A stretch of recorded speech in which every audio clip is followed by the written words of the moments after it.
بسم الله الرحمن الرحيم. ألف لام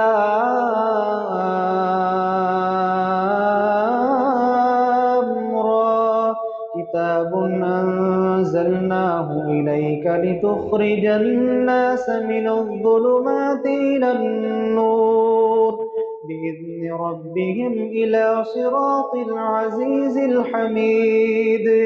الله الذي له ما في السماوات وما في الأرض وويل للكافرين من عذاب شديد. الذين يستحبون الحياة الدنيا على الآخرة ويصدون عن سبيل الله ويبغونها عوجا. أولئك في ضلال بعيد.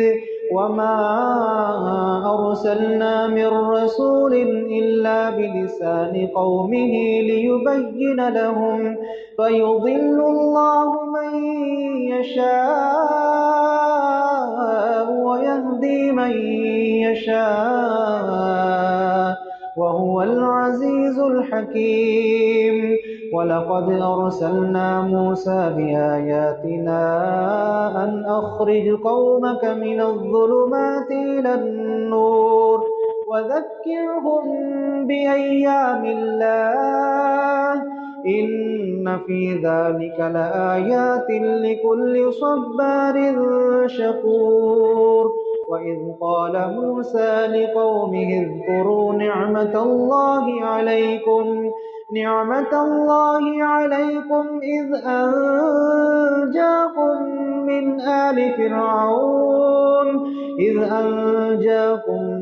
آل فرعون يسومونكم سوء العذاب ويذبحون أبناءكم ويستحيون نساءكم وفي ذلكم بلاء من ربكم عظيم.